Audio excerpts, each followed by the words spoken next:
So we just took a look at the NYPD's propaganda film where they bragged about breaking up a nonviolent protest, clearing out some sleeping bags, from Hamilton Hall. But the BBC reported that the California University, UCLA, calls in police after horrific acts of violence at pro-Palestinian protest. Now, this is how the media plays tricks on people. They don't outright, explicitly lie and say that the pro-Palestinian protesters committed horrific acts of violence, but they phrase it so that any reasonable person reading this and not knowing better would infer that same exact thing. California University calls in police after horrific acts of violence at pro-Palestinian protests. Well, they were called out several times. Dylan Williams, I'm a BBC devotee, but this is a shockingly misleading and even dangerous characterization. The horrific acts of violence at UCLA yesterday were committed by extremist supporters of Israel against anti-war Palestinian rights protesters in a sustained assault.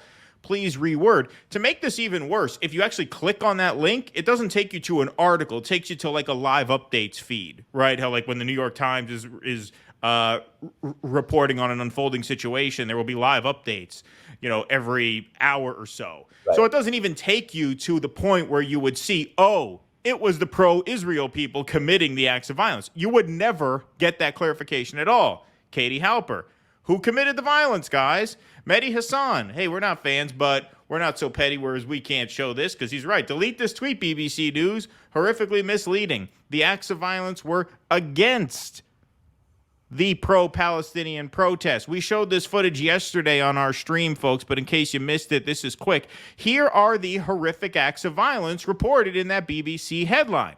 You're going to block Jewish kids? Yeah. You're going to block Jewish kids. So these are the Zionists attacking. If you see there, it's a little hard. There you go. It says Jews for Palestine with a peace sign. These are the horrific acts of violence that the cops did not break up this night. They were called in the next day. Let's take a look. Nope. And that is the most overt act of violence I've seen at any of these protests. Exactly. This is as violent They as didn't do anything about it. They Didn't do anything about it. Nope. Not a cop in sight.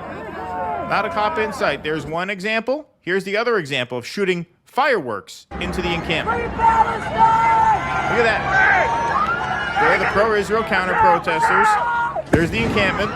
Little tent city. Boom. Boom. Those are the horrific acts of violence mentioned here by the BBC. Right. Just unbelievable. Unbelievable. When we were all with the Bernie campaign, I won't speak for you, Professor, but as I recall, you were a Bernie guy way back when. Yeah. We used to see headlines like this about Bernie bros, and it used to make our heads explode, and that was of very little consequence compared to this. Now you have victims of a genocide and people protesting a genocide. I saw a video today of a little girl describing seeing her decapitated limb on the floor. These kids are out there protesting that. Wow. And you got these illegitimate outlets like the BBC smearing the people who are against that as the violent ones when the facts on the ground are the exact opposite. You are here in New York with us. This was 3,000 miles away. But, Professor, what have you observed about the media coverage of the events, both on your campus, and I'm sure you've been pretty tuned into what's going on around the country, UCLA specifically, if you want to address that or whatever you'd like? The propaganda is getting put out pretty quickly whenever there's an incident, and the responses and then getting shared widely. So the propaganda might be coming from the police or a politician, and then quickly the pundits pick up on it. That obviously, and the media outlets, what just happened with the BBC and the UCLA campus, and it's as if these people think that we don't have videos all over TikTok and Twitter and Instagram even. They're there and we're seeing it. So yeah, I can say very unequivocally, I told you I can't speak at this hour yet. The real violence that's occurred at these campus protest has been perpetrated by the pro-Israel counter-protesters against us at Columbia in January. I don't know if you'd covered this in the past. Students were attacked, pro-Palestine students were attacked on the steps of the main building, on the main campus, by counter-protesters with a chemical weapon that students believe is skunk. Yeah, we heard about that. I did hear about that, yeah. So first of all, that's terrorist attack. The alleged perpetrators are, and this is something that I think is not, it's a story that's not getting out there, are allegedly former IDF who are students at Columbia. Yeah, I heard about that, yep. Surprised if that's not the same case at other schools like UCLA, because many of the schools have reciprocal agreements with Israel, and there are special incentives given to veterans of the IDF to go to school. So they're coming to school in the United States, committing, not all of them are doing this, but enough of them are committing these very violent crimes. The police are letting it happen. I mean, we're seeing this before our very eyes, that there is indeed a Palestinian exception to free speech. And we're not allowed to ever be victims. We can't say we're being victimized. We can't say we're being attacked with chemicals or what we just saw, that horrible horror show on the video. It didn't happen. And the media is towing the line. And I saw that you posted about Dana, was it Dana? Yeah, Dana Bash. We're going to show that video next. That's our last segment with you. Yep.